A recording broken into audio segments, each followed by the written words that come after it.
Mad, sick, Reggaeville.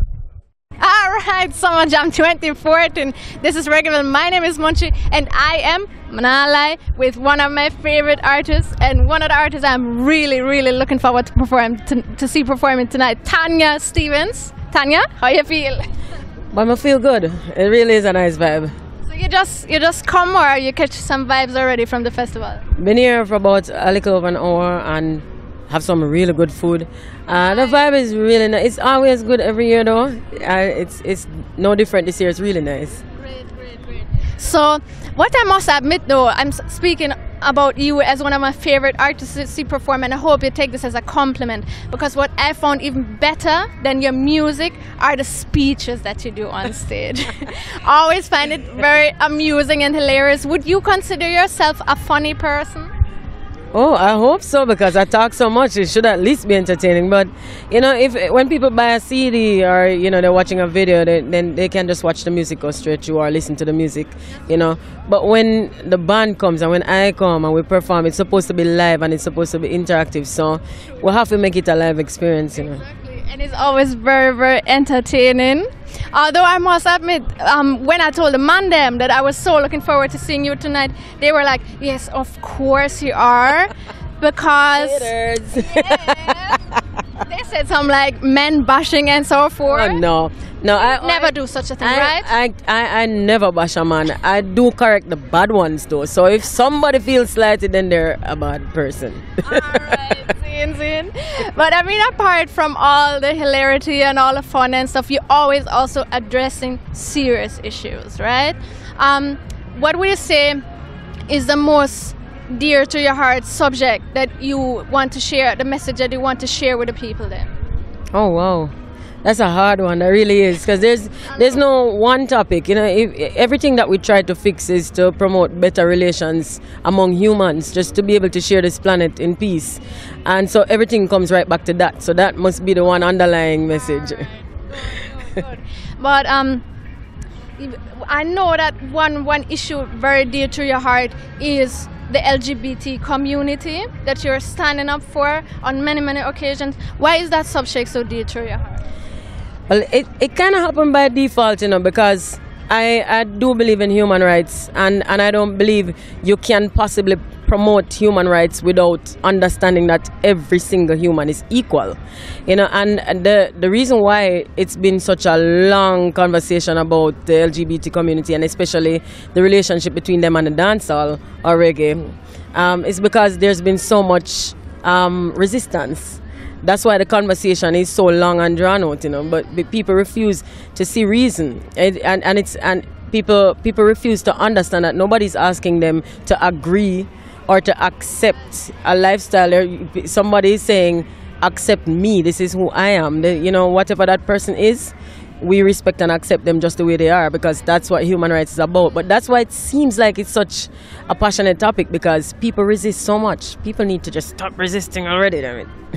What do you think would push the discussion further in a good way, let's say? Because I feel like sometimes when we say, all right, for certain artists, for instance, they are not allowed to perform over here because the LGBT community stands up and they say, all right, we promote the human rights, and a person who violates the human rights by singing certain lyrics must not perform over here. I feel like this is sadly pushing more hatred on both sides. Where you think? It's tough. I understand both sides, because of course, if an artist, this is an artist's livelihood. Yeah. So if they're not allowed to play, they have fans everywhere, and the fans do have rights too. And if they want to see their artist perform, then they have the right to see that artist perform. The unfortunate thing is that different societies have different practices and different laws, and different ways in which they enact their laws. The spirit of the law is different everywhere. So I can't really tell a country how to administer their laws and their spirit, but I think it calls for more conversation, and both sides maybe by this time aren't willing to have a discussion, a peaceful discussion. But I know that the LGBT community, they sat and took a lot for a long time. They sat and took a lot. So I do know that this is retaliation. This is them saying, enough is enough, and they're human. So I can't promise you that I would have sat so long. I would have been punching back a long time ago. But at this point, it really is important that everybody sits together and have a discussion, because nothing can get anywhere without talking about it first and understanding each other's points. At this point, everybody just isn't interested in listening to anybody else, which is stupid. Apart from the global scale that we were talking about just now, where do you think is Jamaica as a country for the rise of the LGBT community society-wise? Because at some point I felt like, okay, this is like moving forward now towards more tolerance. And it's okay when a man sings about girl-to-girl sex, because that's kind of cool. On the other side, then you read the newspaper and you know the front side, what they write sometimes. Jogger raped by gay person, and you know the stories, right? Lesbian gangs in all girls school, what have you. So where would you say is the Jamaican society now on this discussion? I think we have progressed a bit. It might sound like we're getting more violent because that is what is carried in the media, but the fact that the conversation is actually happening is progress, because years ago it would never have happened. And in all fairness to Jamaicans, and to my own country myself, I must say that what is promoted of Jamaica does not represent the majority of Jamaicans. It doesn't. There are many of us living in Jamaica who maybe just don't care. You know, it's not everybody who is saying enough is enough is actually LGBT. You know, there are people who are simply human rights promoters. There are people who are just allies for whatever reason. There are people who just say, hey, live and let live, and just leave people be, let them just live their own lives. So, you know, in all fairness, I have to say that Jamaica has really, out of many, one people. We don't portray that image of ourselves very well. Maybe we need to get some better PR like the rest of the Caribbean, because some of them are worse than us. But it's just that we are not good at promoting ourselves well, in a good way. You know, but the conversation is happening. And this means progress as far as I'm concerned. It means once we began discussing it, I know that we'll get somewhere. But I really do appreciate your effort and you speaking up, because I feel a lot of times there are certain artists out there that say like, okay, it's not my responsibility to teach you youths them. It's a parent's responsibility to teach you youths them. If me say something, the kids then pick it up after them parents fall basically because them not teach them right or what have you. Do you think it's an artist's responsibility? And I figure you are aware of the fact that when you say something on stage, also everybody basically listening to what you say. Yeah. Well, the platform that we occupy actually gives us so much access to people's subconscious that we have to act responsibly. I don't think it is our obligation to raise other people's kids, but it is our civic responsibility. Just as a member of society, you want to contribute in a way that you can actually live with in your future. I mean, these kids, when they grow up, when I'm old and indigent, I'm going to hope that I raise them well so I can live here, just simply live here in peace. So I take that as my responsibility. I don't think it's an artist's obligation, but it would be nice if we'd be mature and responsible enough to be accountable for whatever we do contribute to society. And as we said, you spread the word, but you spread the word also with the wonderful music that you're always doing. Your fourth album, Guilty, came out last year. I really like it. The eighth? Oh, I think it's eighth, right? Yeah. Sorry, that was not the eighth album, so I squeezed four in a wallop more than I even imagined. Alright, the eighth album come out already. How has the reception by the people been so far on the record?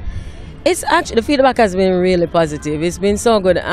It's a little bit different this time because typically I'm on a label, and now I'm not on a label anymore. So it's a different kind of promotion, a different kind of feedback. But I'm kind of scared because when the feedback is this good, you keep listening out to hear what the hell is coming, you know. But it has been really good and promising. It's encouraging. It makes me feel good about what I do, that people actually still love it after so many years. So it's good.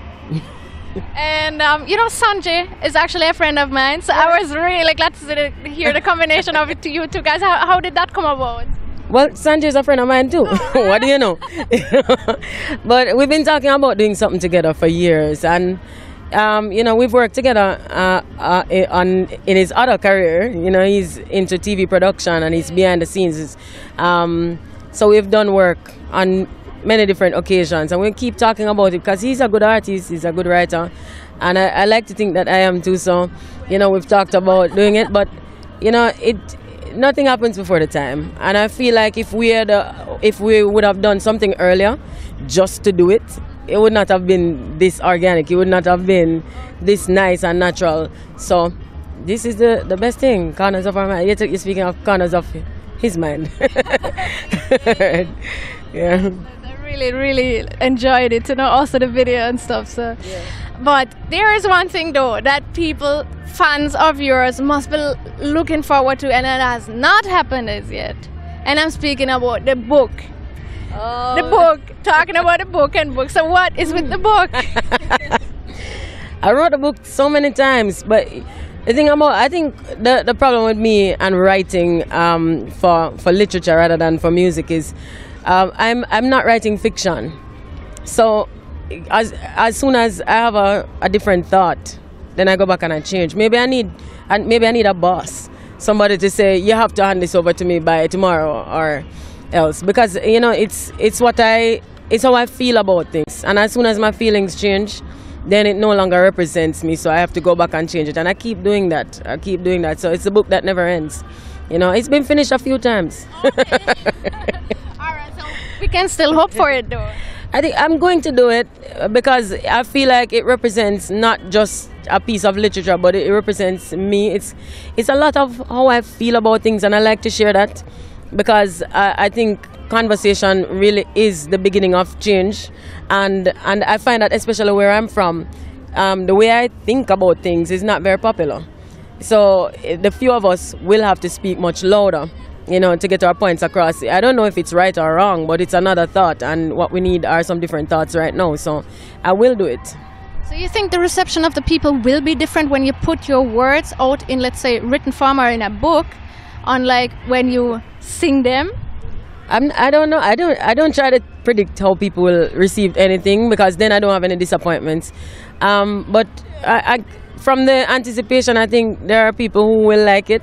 You know, it's similar to what I do in song, but you know, a song gives you 3 minutes to 5 minutes, and there's so much you have to cram into that small space, and then part of the space is taken up by a hook that keeps repeating. So you don't really have enough room to elaborate on any topic. But in a book, I can just keep going, you know, and so I really am looking forward to presenting myself in that medium. But I never feel pressured into doing anything at any particular time. I don't like really working with deadlines, because it makes you compromise your content. And so when it's done, it's done. And I hope people, you know, have a little patience if they really want to see what's in it. And no, it's no tell-all. There's nobody's secret in there. You know, it's the way I view life and situations. Maybe some of my own experiences and how I learn from them and grow from them. So tonight you will have some time on stage to elaborate at least some of the issues and sing some of the songs and spread the message. So Tanya, I want to thank you for taking the time out talking to us, and I wish you a lot of fun tonight on stage elaborating. I will surely have fun. It's always fun. I look forward to it. Right. Bless up. Thanks for having me, by the way. Thank you. All right, wonderful. Mad, sick, Reggaeville.